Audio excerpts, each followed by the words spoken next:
unlocking your unlimited potential is the ability to pivot on demand to continue moving forward. Every step in the right direction is a step, no matter if it's a baby step or not. Keep moving forward. But most of us will go through life never tapping into those gifts and talents that lie dormant within. So helping that youngster to find what's there, as opposed to envying and being jealous of all the other people who have accomplished their own goals. You've got your own stuff within you. You just got to tap into it. Consistent creation comes confidence and confidence. We think we know our students' potential. We don't. We think we know our own potential. We don't. We only reach our limits when we stop trying. So keep trying. Allowing others to see in them what you see in them. Helping them to see in them what you see, and to, helping them believe in the greatness that they are, that you see and experience every day.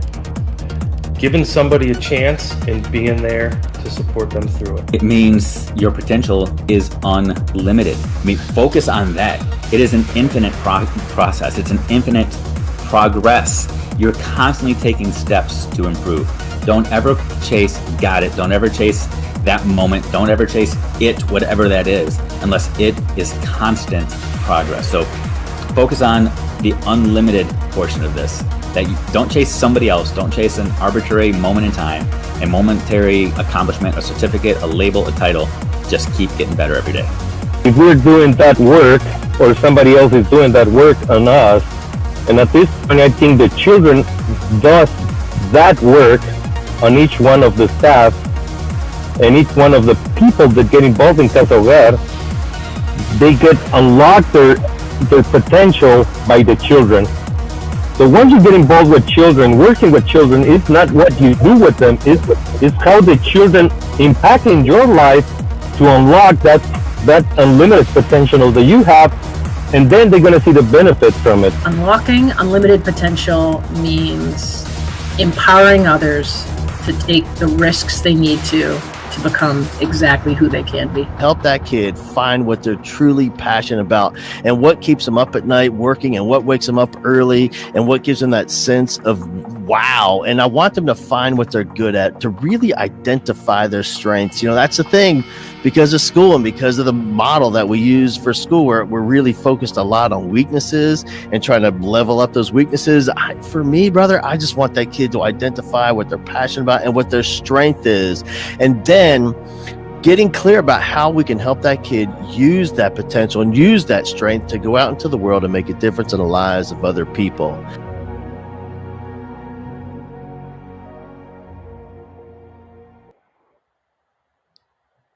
Welcome to the Unlocking Unlimited Potential Stories show.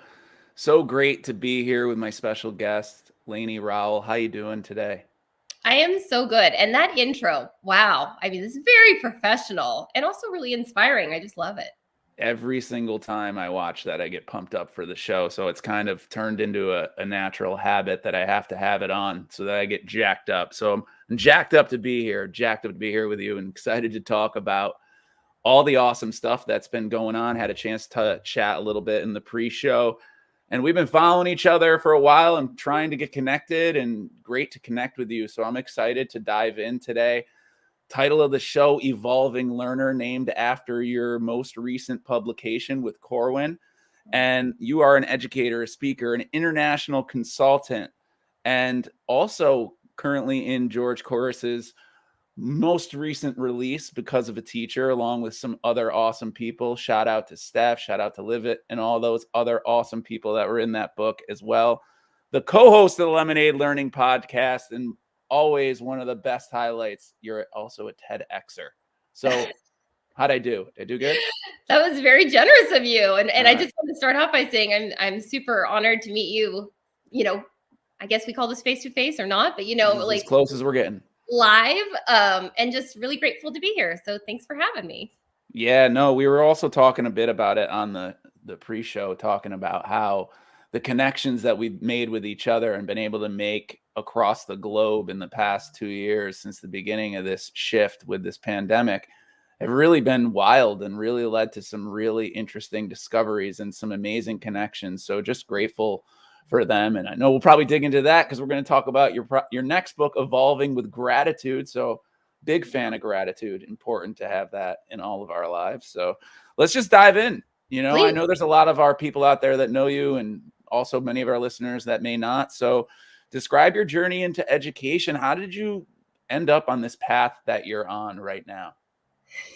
Well, I'll tell you the really short answer would be that I'm not very good at saying no to things. And so kind of where I ended up in this particular moment in time in my education journey has a lot to do with saying yes to things that really scare me to death. But I'll go back a little further and elaborate a little bit more. You know, I wasn't a star student. I wasn't a good student. I loved learning, but I just wasn't really a great student. I was an athlete. I was a softball player in high school, competitive cheerleading. That was the reason for school for me. And of course, some social aspects. I went into college. I went to San Diego State, psych major. And one of my requirements as a psych major was to do hours, community hours. And so I ended up working at a non-public school, working with a student with special needs, fell in love with working with kids, and decided to become a teacher. I was actually going to be a special ed teacher, and that was the goal. I was going to do that. And then just along the way, I fell in love with technology and how that could really make learning accessible to all kids, not just kids who had been identified with special needs, because I think we all have our unique needs. And I was in the classroom, and I happened to be hired to teach in, I think it was my third or fourth year. I was hired to teach in a new school that had a lot of technology, and we didn't really know how to do it. And I was kind of the explorer, and I loved to play with it. And I ended up moving from that, you know, classroom experience to being in a district position. And that leadership position at a district was really amazing. And I got to see everything going on in all these different schools. And we had a lot of diversity in our district, from really high wealth to those who are terribly underserved. It was kind of a remarkable situation to be in one district that had such a tremendous spectrum.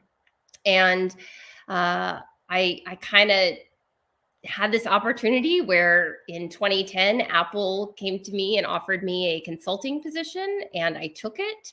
And I went to my district and I said, would you be so kind as to give me a year to see if I could do something with this? And they were very, very kind. They let me do it, and I have not been back. And I will say, and I told you this before the pre-show, I'll have to joke that I actually ended up going into classrooms more when I became a consultant than when I worked in the district office. And I think there was just a bit of a barrier that it's like, when you're a district office person, it's a little intimidating for you to walk into a classroom. They kind of worry, like, are you judging? And of course, I'm never trying to give that vibe, but sometimes that just is a little hard to overcome that. So it's been really great getting into classrooms and working with teachers so much, and principals as well.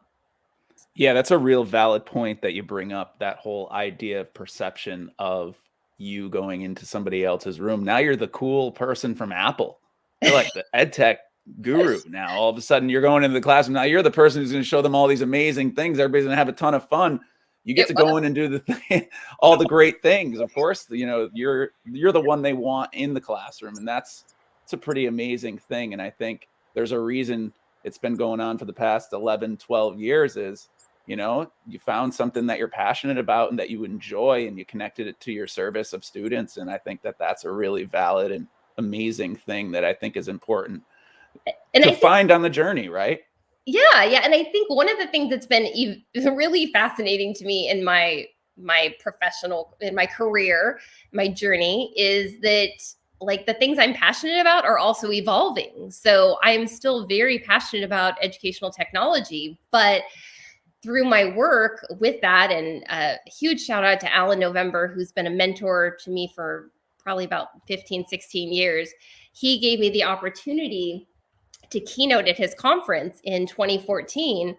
And Corwin had one of their editors there, and I was actually approached about writing a book on professional learning. And I was quite confused. I was like, wait, what? What do you want me to write about? Because I had been speaking and doing professional learning and coaching all around educational technology for a number of years, and the approach was about a book on building capacity and professional learning, and I was really just taken aback by that. And so again, it's like the journey has had a lot to do with me just saying yes when I really was terrified and wanted to say no.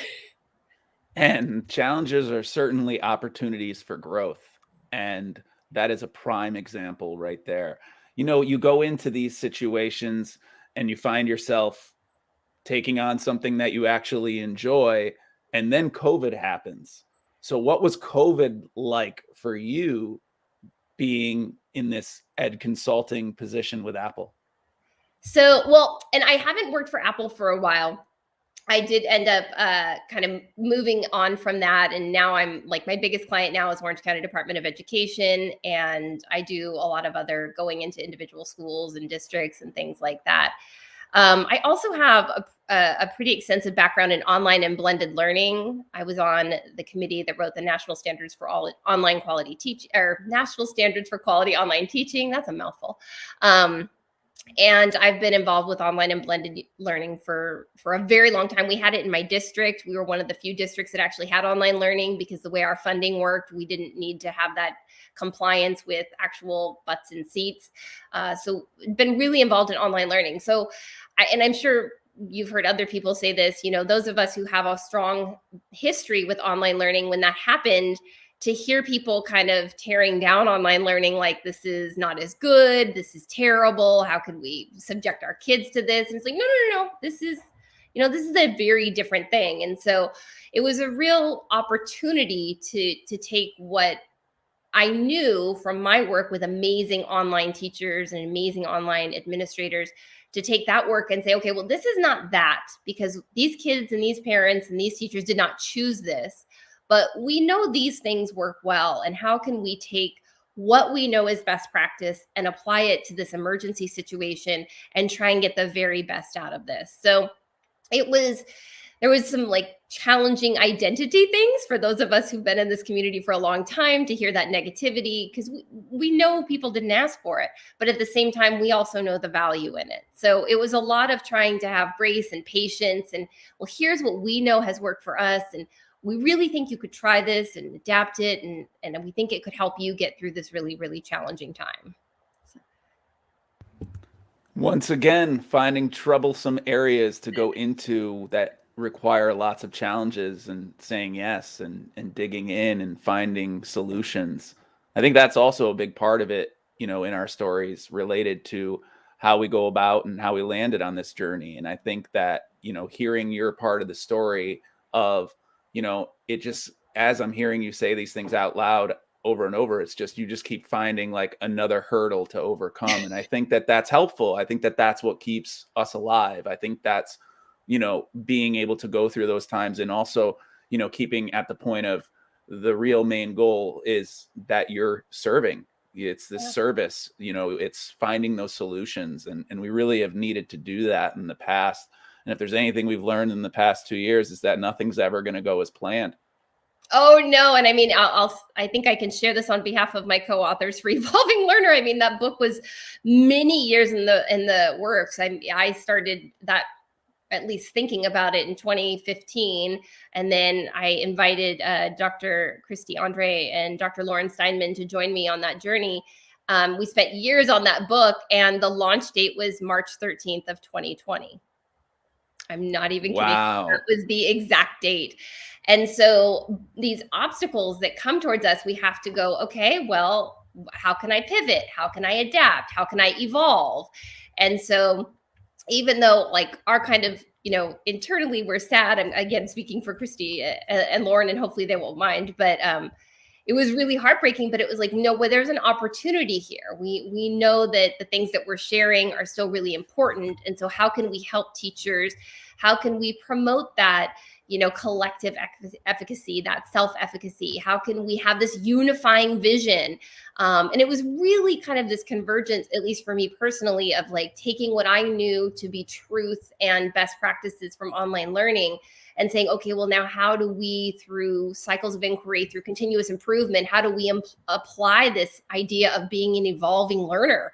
Like, it's, evolving has kind of a sense of a slower pace and more of a intentional, like over time kind of thing. And we have to evolve a lot faster during this pandemic. But there's still stuff that we know to be about professional learning that can get us through and hopefully help us in these really, really challenging times. And, I feel like I've been saying challenging times we're approaching 2 years, and we keep, sometimes we get a little reprieve, and now we're kind of at a peak again.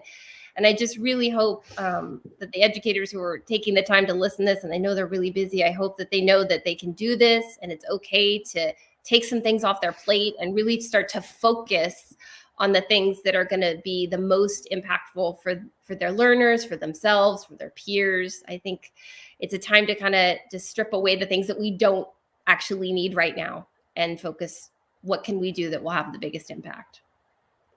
I 1000% agree with you on that one. That is absolutely true. We are in challenging times, and they're going to be continuing to get more challenging as we go in many different ways. But yes, I mean, when I speak to students, I'm constantly saying to them and finding myself saying, I haven't lived what you're going through right now.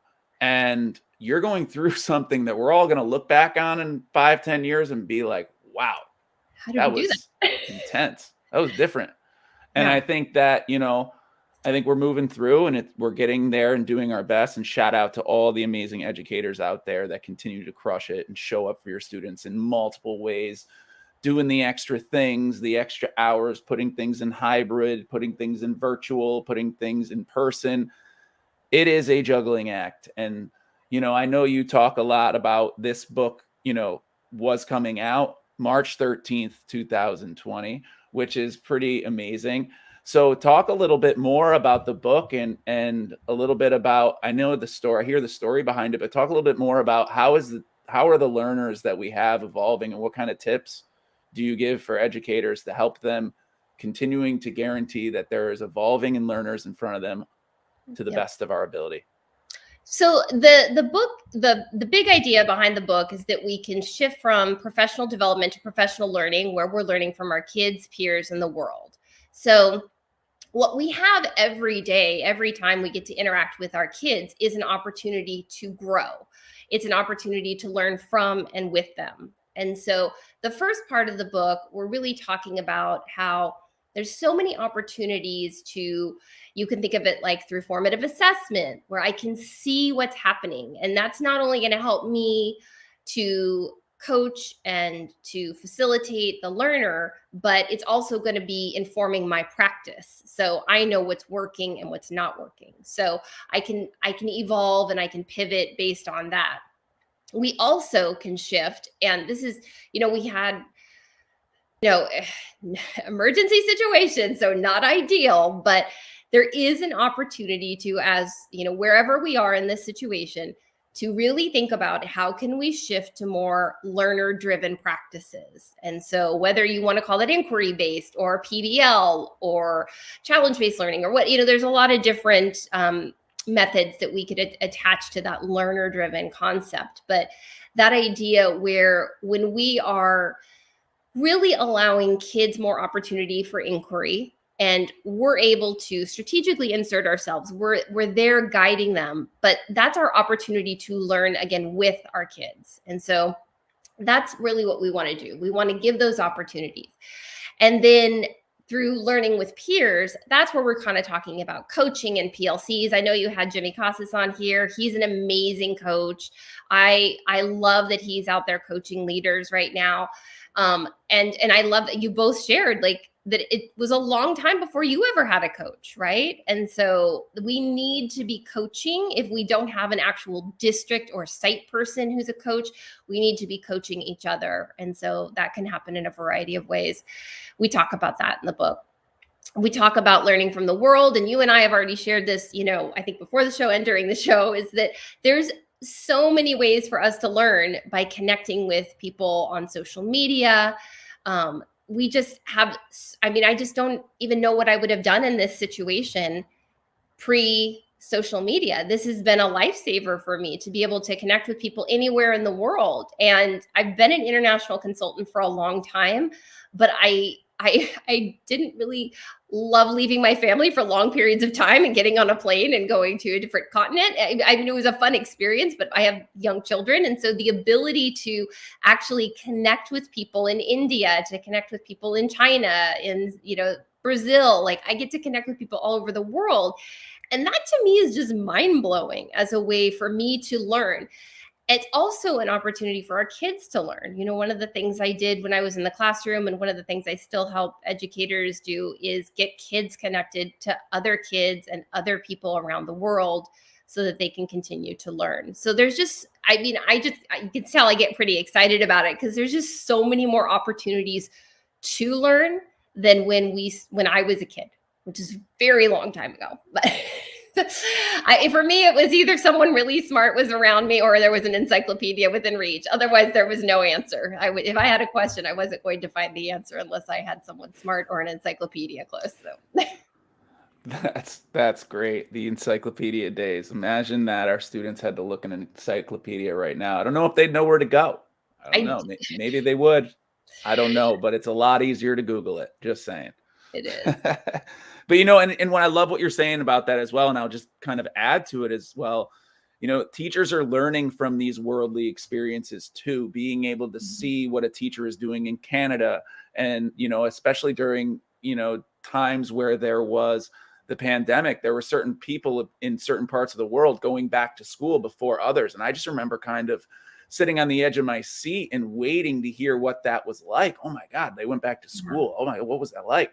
And now, schools all over the place, they're experiencing a lot of the same problems, but they're also experiencing a lot of different problems that are unique to their circumstances and their environments. And I get that, but that's also what makes these districts so unique. And back to what you said before, and the idea of overcoming challenges and being able to grow from those challenges by finding solutions, I think it's only going to make us stronger in the future, because when we're looking forward to the future, this shift that's coming in education, it really is evolving learners. It really is something that we're going to be ready to flip on a dime. We could be flipping back and forth between hybrid, in person, virtual, full on for a while. We don't know. We could be in so many different things that we don't know. So when the unknown is in front of you, that uncertainty, evolving learner. I love this. I love the concept and I love the ideas. I can't wait to get my copy because I'm getting it. I'm getting it real soon. Oh, I appreciate that. I mean, yeah, I think that's, like you said that so well. Like, it's not only evolving in what we learn, but how we learn. That is what I think has become really apparent. And I guess I'm just old enough to kind of go, oh yeah, I remember the encyclopedia days. But I think we can even just say from pre-COVID, like how we were learning versus how we're learning now. And I love your point about, one of the things that was really fascinating in the spring of 2020 was it didn't matter who I was talking to in the world.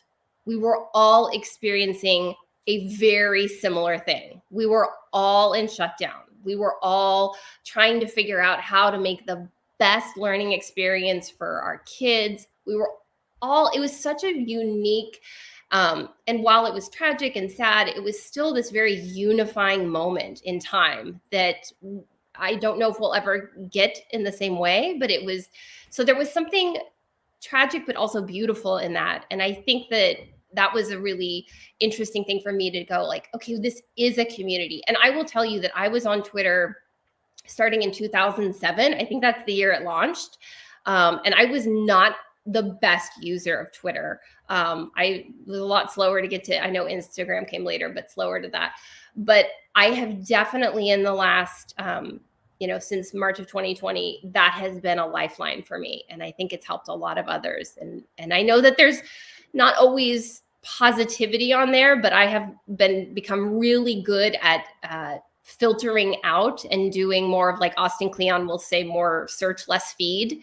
So I'm kind of seeking out the answers to my problem of practice on social media. I'm not just waiting for it to be fed to me, because that typically doesn't happen very efficiently. It doesn't usually happen very timely, that's for sure. So, and then No, I get it. I love it. Go ahead.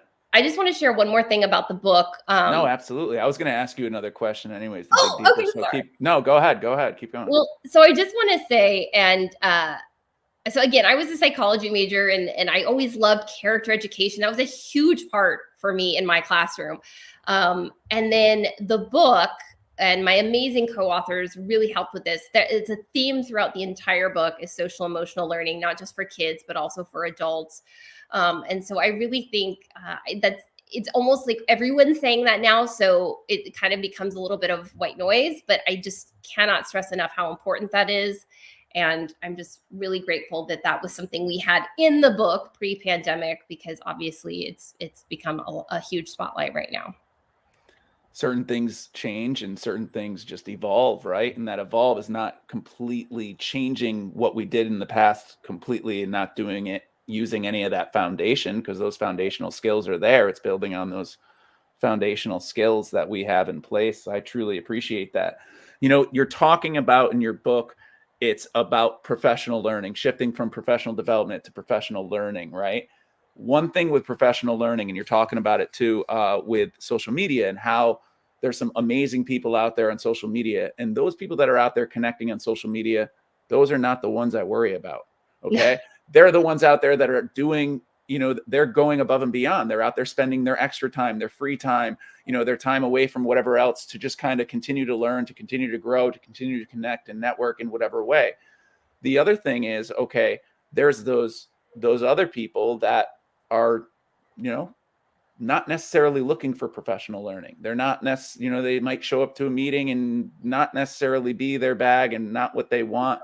We all run into them. They're in every district. Those are the ones who normally we want to try to encourage to do more professional learning, because you and I sit here and say how much we enjoy it, and why shouldn't they enjoy it? So the question is, what do you suggest? You know, what were some things that you suggest about shifting that mindset for these educators? Well, let me just admit that I loved being a learner as a kid, but I was a terrible student. I would also say as an adult, I was not a good student in PD. Like, I was probably one of the most bitter. I mean, I don't even want to know what my resting face looked like during a PD that I had been forced to go to. I'm just gonna say, I hope I had it in me to just put on some sort of face to not upset whoever, you know, was presenting. Anyways, so I think one of the things that we really struggle with, and when we're talking about shifting from PD to professional learning, we're talking about moving away from the one size fits all, giving more voice and choice. We're talking about encouraging creativity. So in what we've found from the research, and we wrote the book not because we had all the answers, because we wanted to find the answers. What we found is that we have to have this unifying vision for learning. We need to have this collective cycle of inquiry, but there also has to be an individual cycle of inquiry. And I think that often what happens, what my experience as a teacher, what I see when I go into schools and districts, is there's a lot of, you will do this because we've said this is important, but there's not enough voice and choice. There's too much focus on seat time and not enough opportunity for, okay, well, you could actually understand about this by reading this article, listening to this podcast, watching this video, experiencing this Twitter chat. There's so many more opportunities to learn, and we're still giving teachers almost no options. Usually we have a percentage in the book. I think it's 18% of teachers that may have shifted. It may actually be lower because of COVID. I don't even know. But the point is, if you were to poll teachers, most of them are going to say they don't have a ton of choice. So giving choice doesn't mean like, okay, now here's what we're going to make you do every Thursday at 3 p.m. And your choice is to do more on top of that. That's not what we're saying. We're saying you have to get creative about, okay, well, we're going to kick off this cycle of inquiry. This is going to be our workshop that we all go to get the vision. And then, okay, here's what you can do in your PLCs. This is what you could do individually, but it's not adding more. And I'll say just one example, and you may have seen this too. When we talk about the importance of social emotional learning, not only for kids, but for adults, and I love you districts, and I know your heart's in the right place, but helping people who are struggling with mental health does not mean adding 40 hours of social emotional workshops. And that is something that when I heard that, I'm giving a very specific example, but we've seen this a lot. Like, you need help with your well-being, we're going to send you to a virtual workshop. We're going to have you do this. And it's not even optional. And it's like, oh my Lord, how are we doing this to our poor educators who are doing so much already? So I think, I forget what your question was, but hopefully I answered it in some roundabout way. You answered it completely. You're shifting the mindset and shifting the language and shifting the design of the experiences and connecting the design of the experiences to the individual, which is most important, because I want to learn what I need to learn. That's adult learning 101. I don't necessarily want to learn the same things as everybody else in this classroom. And that level of differentiation, that evolves as we grow, right? That's why we as educators should continue to differentiate for our learners, because eventually they're just going to continue to be understanding that, hey, it's okay for me to have different learning styles, different ways that I'm going to achieve this goal, but we're going to achieve this goal and then some. And if I could just add really quickly, I think what's really interesting is that we have to think about how, and I'll borrow a phrase from my dear friend Katie Novak, we have to think about how individuals are unique and dynamic. So yes, we're unique, but that doesn't mean that I, Lainie, always want to be reading. Sometimes I'm going to want to watch a video. Sometimes I'm going to want to listen to something. There's so many different ways that I can learn. Maybe I want to take a deeper dive into a book, but we have to acknowledge that people are not only unique, but they're dynamic. And so shout out to my friend Katie, who I love. Yes. Shout out to amazing educators that continue to rock the world with these amazing experiences. And I think, being able to be a consultant that can go into districts and model that is so critical, but also can come back with the consistency and the follow-up is really important. So I know that's something that you probably believe. Would you add anything else to that in your experience? I mean, so we know that job embedded is and ongoing are the most important things as far as like, is this going to actually make it into our practice? And we talked earlier about coaching and how essential that is. So that is part of coaching. That's the PLCs. Again, it's this unifying vision. Like, we know what we're trying to do for kids, but how Lainie does that is going to be different than how Brandon does that. And that's okay. And it's like I nerd out on this $5 word. It's called equifinality. It basically just means like we can have the same results, but have different ways of getting there. And so Brandon, you're an amazing teacher. You could do it one way. I could do it a totally different way and still get good results. And so I think when we appreciate that and value the professional, and I'll just say, I believe all teachers want to be the best teacher that they can be. And if there are some who they actually don't want to, then they need to find a new profession. I say that with so much love, and I just want you to be happy. Go do something else. We need people who want to be the best. And I think that that is the vast majority of educators. I have yet to come across an educator who's like, I'm good with being okay. Like, I find that teachers want to be the best they can be. So we have to honor that and give them those opportunities and trust them as professionals, because that's my experience, is that they will make those choices. Absolutely. I agree with that 1000% again. So one thing that we do on this episode as we come to the close, because we could keep going forever, but one thing that we do is we dedicate the episode to someone who's out there unlocking unlimited potential in all whom they serve. And I know that this one is a close connection of yours, and I've been following Brianna for a while. So we're going to give a shout out to Brianna Hodges. I know she's your sidekick, let's call her that, on your Lemonade Learning podcast. I'm not sure if you have a different word for each other, but tell us a little bit about Brianna. I think sister Bree, or Mister has been thrown out before. Bree is just brilliant, amazing. She's this storyteller. We came together to do Lemonade Learning, which of course she named because she is just so creative. But it was literally born out of, we connected right in the spring of 2020. I had spent years manicuring and, making sure that the book was everything it could be. And then kind of feeling like Oh my gosh, I spent all of that time on that book. I hope people will read it, but right now I just have to say things. And Bree is just so smart. I really wanted to have these conversations with her. We did about 9 or 10 episodes, just the two of us, kind of reflecting on what was happening. And then we brought in KV Novak. Now I've mentioned her twice. I love her, so that's worth it. But she was our episode. I think she was episode 10, and she's nailed it. So from then on, we started having guests. So we hope to get to reach all of our friends and get them on. We're taking a little hiatus, but we'll be back soon. Sometimes you got to do that. Sometimes you got to change and shift and do what you need to do to keep doing what you need to do during these times. And that is awesome.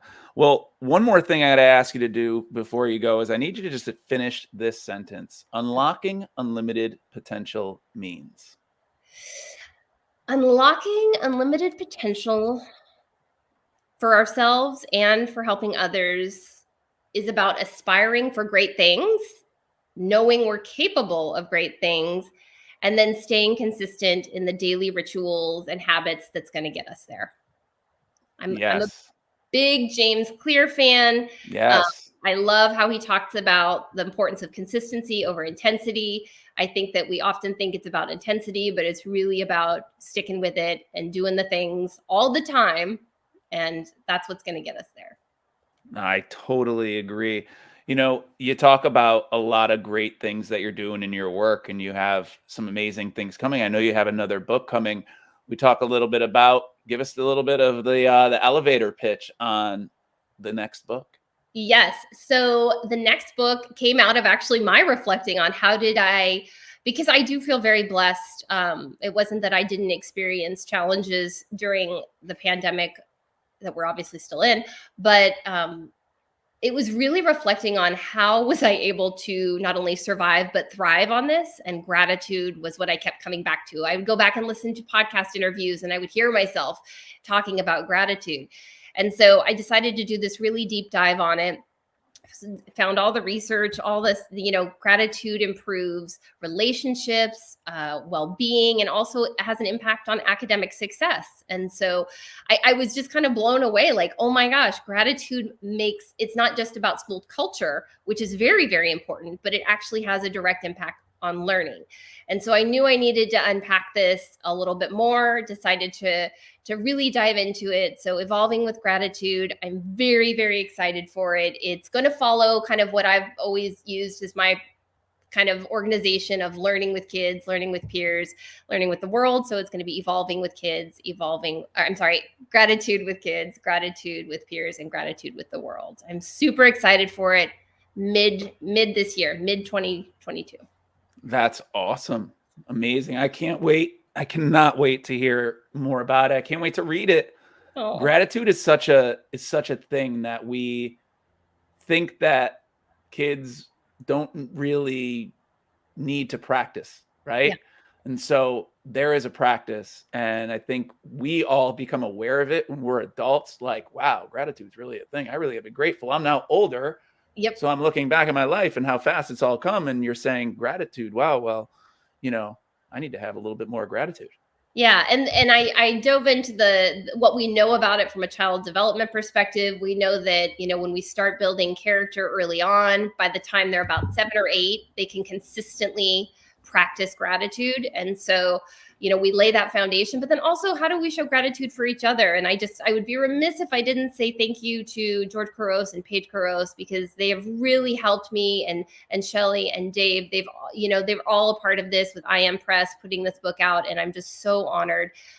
This is really just something that I had to get out. Like I was so honored when I was asked to write Evolving Learner. I had a lot of imposter syndrome writing that book. And this one, I kind of just let go of the imposter syndrome, because I'm like, I just want to say these things because this is what I've learned. And this is what I think maybe you could help others who are either thriving or also those who could be challenged right now. And how can this help them get out of that? That's awesome. Well, you have amazing things going on. I had your website on here. You've had your Twitter tag on the screen the entire time, LainieRowell.com. Big things coming from LainieRowell.com in 2022. So we're super excited for you. It has been awesome to talk to you. We could keep going, and this could be the longest episode I've ever had. But that's usually a good thing. So I just wanted to say thanks so much for joining, and I appreciate you. And I say best of luck in the future. It sounds like it's going to be really great for you. I'm so grateful to you. Thank you to everyone listening. Brandon, I hope we get to connect more and collaborate on something in the near future. That is guaranteed. Absolutely. So just to remember everybody out there, I just want to let you know that the journey toward unlocking unlimited potential begins with you. Continue to educate with passion, everybody. Have an amazing day, and we will connect with you soon. Take care.